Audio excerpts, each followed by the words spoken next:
Hey y'all, I wanted to share a message that God wanted me to share. Oh, let me put it like this. And I just, oh goodness. Like I tell y'all all the time, and those who've been following me, I'm a sinner that love God, and I'm fighting to be a saint. I believe God orders my steps, and at the right time, I will be where I need to be.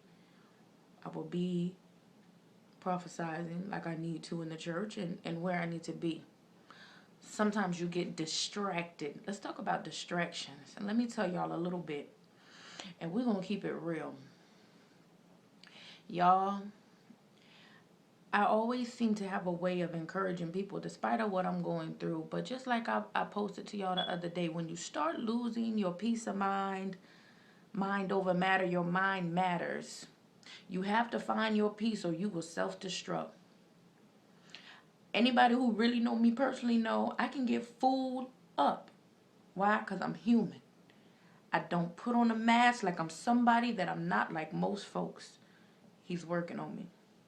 I have a heart of gold and I love God. But sometimes the devil can get in me.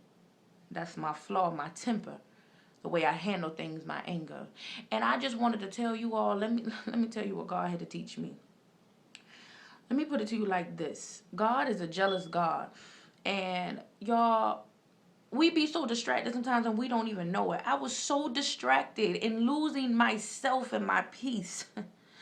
I didn't even know that I was putting my all into a man, that I was losing myself because I wanted him to succeed. I wanted him to see change.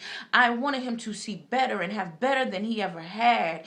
And I was losing myself because I stopped focusing on myself and my child that God gave me. But I didn't realize it.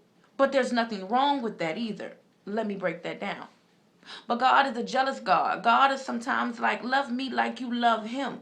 See, when you put God first and you love him, how we love things of the world or people or clubs and all kind of stuff, everything else falls in order. So things started falling apart and losing order because, see, I didn't even realize I was taking God's place, and that's a no-no. See, all I had to do was stay in prayer and stay in position. Whatever it was that he was weak in, whatever area, all I had to do was take it to prayer and God would fix him. But no, I was trying to do everything.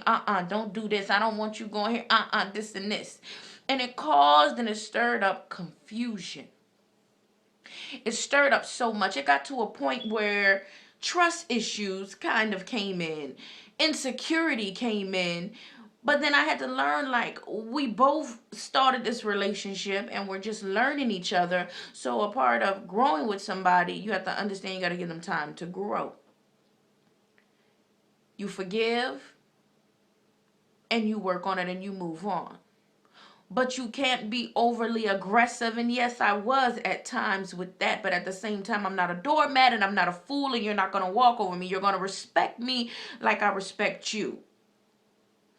Tit for tat. I'm a tit for tat person. And I got to get out of that because God says to turn the other cheek. And I'm working on that because I don't know how to turn the other cheek and let somebody slap me again. Because the first slap in my face hurts. But it's something I have to learn. In order to fight evil, you got to fight it back with good. And me, I know that. But because I have gotten off course on so many things, I have let my wisdom kind of slip. Let me tell you something, and this isn't to bash or expose because good finally came out of it. God has a way of getting you back where he needs to get you. We always get the devil credit like, oh, the devil done started. No. God will step in and say, see, you know what? We need order back in your life. I need you to get back to where you was at. I'm about to call some things to let you know it's me that's going to always be there for you. Y'all, we exchanged some words. I said some hurtful things to him. Probably made him feel less than a man because I was hurt. Because my loyalty was betrayed. Because it was shife stuff going on. It was backstabbing things going on. It was, here I am, I'm down for you, but you're steady inboxing or talking to other women and all kind of stuff. But I still fought for you because I understand that you were flawless. And you're learning. And this is something new for me and you because we both were players and no good. That's why we connected.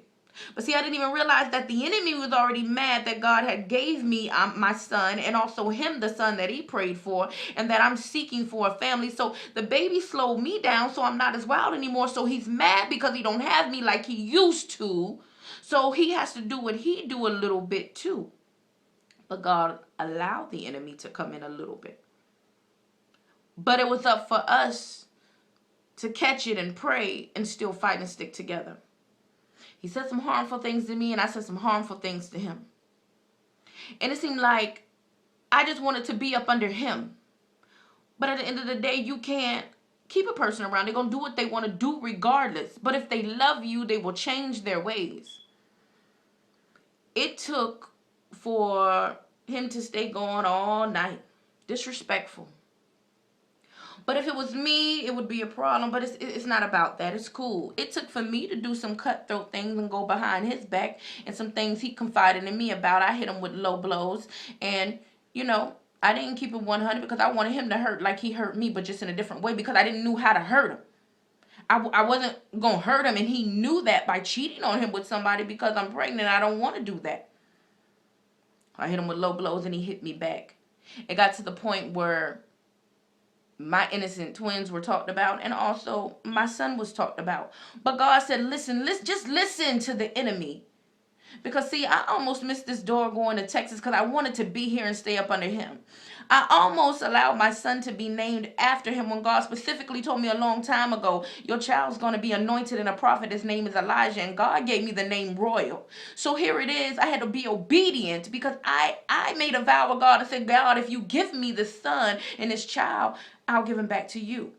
And it's a few things God required. Name him this and name him that. I almost wasn't obedient. It took for the biggest blowout to happen. The biggest mess to happen. But that's why I tell people, if you say God don't bless no mess, I disagree. He will take mess and turn it into a blessing. It took for a bunch of mess to occur for me to get my peace back. For me to stop crying. I said, God, I was crying. Why are you doing this to me? Like, why? God said, because to whom much is given, much is required. I love you. I love you so much. I can't let you be made into a fool. I love you so much. I can't let you get off track. You're getting angry. You want to fight them. You're losing yourself. I'm the same God that delivered you when you almost went to prison, when you fought your twins, baby daddy. You know what I'm saying? And caught them ag charges. I'm the same God who delivered you from prison. So what you mean? Why? Because I love you. Because if I didn't love you, I would let you fall and crumble and go back down that road. But I had to step in and interfere and show you this is not what I got for you. I got better for you, and you need to recognize I've shown you your worth. So what are you doing? I stopped crying. The damage was already done. Tore up some stuff, all of that. I'm telling y'all, things y'all probably have dealt with. But my wisdom kicked in. I even had to let my big sis, Antoinette, talk to me and minister to me. I had to get my thoughts together and said, oh my goodness, Royal, I'm sorry. And it took for me to leave and those words that he said to hurt me to go back in the presence of God and say, God, you are love. You never betray me or hurt me. And God let me pray and I forgave him. And I sent him a message with no pride and told him, please accept my apology. And if you don't, that's between you and God. But I'm sorry and I was wrong and I did this. Let me tell you how God worked. He also sent me back a message and he apologized too because he was just as wrong. Now, no, we're not together. But do I believe we'll be together later? Yes, but right now, this is my time for me and God and my child and to pray for him and the family that God gave me. And it's time for him to let God deal with him and see what it's like without me and his child for a little bit. Because at the end of the day, the child, his peace of mind, him making it here safely and being healthy is what matters. So all I want to let you all know is do not get distracted because it's easy to get distracted. Do not lose your peace of mind because you will self-destruct. And if God didn't let you self-destruct, it's because he chastises and disciplines the ones he loves and you are favored. Let nobody tell you different.